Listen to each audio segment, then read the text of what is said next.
дар толори осоишгоҳи Гулобод, ки дар дараи Варзоб ҷойгир аст, ҳама ҷамъ омаданд. Баъди маърузаву пешниҳодҳо дар қисми ҷанбастии Конгресси шашуми байналмилалӣ аз ҷониби ташкилкунандагон Мулло Зуҳур Тоҳирӣ ва кӯмакрасононаш ба чанд нафар сертификату сипоснома ва шаҳодатномаи узви Иттифоқи байналмилалии нависандагону гиёҳшиносон спорида шуд.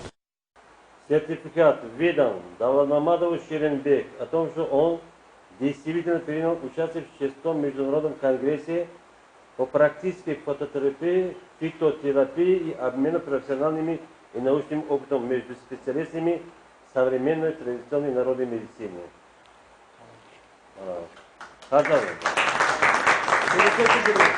Настоящий диплом выдан Халметову Эрматовичу Республики Казахстан. Прошел курс обучения по народному целительству и присвоение квалификации народный целитель.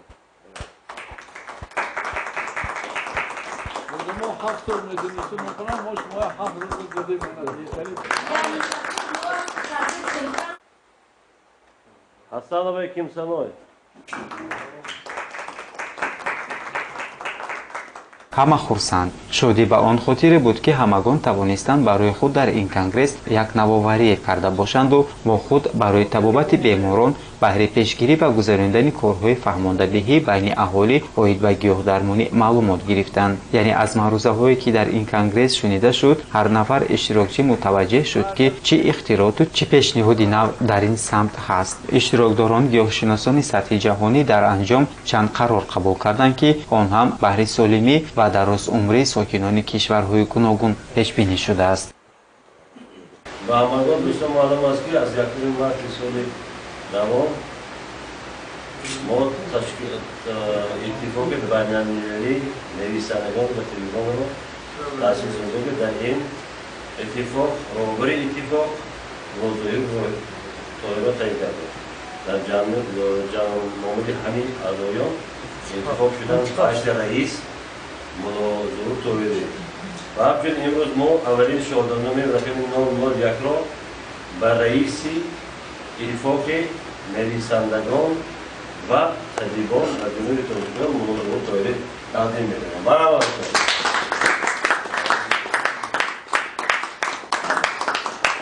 ба муносибати 15-солаги таъсисёби Ассотсиатсияи тибби анъанавӣ мутахассисони тибби халқӣ ва табибони халқи ҷумҳурии Тоҷикистон ва барои сарфгузорӣ дар ташвиқу тарғиб ва рушди тибби халқӣ ифтихорнома мукофотида шуд ба Лоиқов Баҳруддин Сейдхоҷаевич.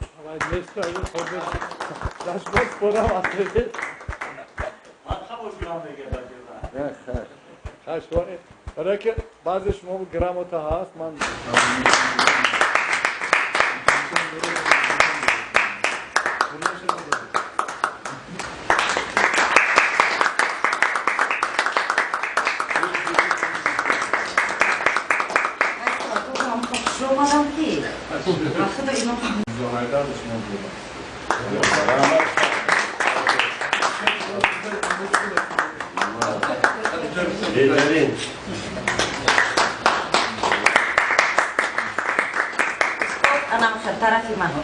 با همه شما تشکر زیاد که شما اومدید ما دستگیری کردید کوههای تاجیکستان و گیاهای تاجیکستان دیدید. ما از این یک فیلم میسازیم با دستگیری حکومت تاجیکستان. این فیلم در تمام تلویزیون های شبکه های تاجیکستان بیرون از آن فارسی زبان دنیا پخش می شود که تاجیکستان چقدر ذخیره های گیاه دارد. این سال که سال رشد سیاحی و هنرهای مردمی هست، این بار دیگر متحد کردن طبیب‌های خلقی دوستان زیاد از دیگر کشورها مثل قزاقستان و افغانستان اشتراک کردند. این سرچشمه پیشروی نفوذ علم گیاهشناسی فیتوتراپی در تاجیکستان می‌باشد. تشکر زیاد. برنامه ما تا 100 سالگی همه شما باید تا 100 سال اون بینید بیمار نشید. با همین کنگرس ششمی بین‌المللی کار خود را به انجام رساندید.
тамошобирони азизу арҷманд, ҳамин гуна конгресси байналмилалии шашуми гиёҳдармонӣ ки дар шаҳри душанбе ноҳияи варзок ва ноҳияи айнии ҷумҳурии тоҷикистон баргузор гардид, ҳамин гуна ба кори худро ба анҷом расонид.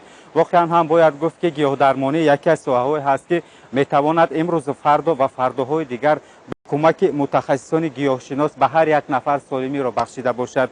агар мо дӯст дорем табиат, агар дӯст дорем зиндагӣ, агар дӯст дорем ҳар як нафарро, пас мо бояд ҳамеша дӯстдори табиат бошем. мо ҳамеша бояд дӯстдори обу хоки ватан бошем ки барои ҳар яки мо албатта муқаддас аст ва ҳар порча хоки ватан метавонад моро бо гиёҳҳои хушсифат таъмин карда бошад ки барои солимии ҳар яки мо муҳим аст. мо таманно мекунем ки конгресси байналмилалӣ ки алон кори худро ба анҷом расонид, дар оянда низ барои беҳбудии солимии тамоми сокинон саҳми худро мегузорад ва ҳар як нафаре ки ин лаҳза барномаи моро тамошо мекунад баҳри рушди гиёҳдармонӣ дар кишвар саҳмгузор мешавад.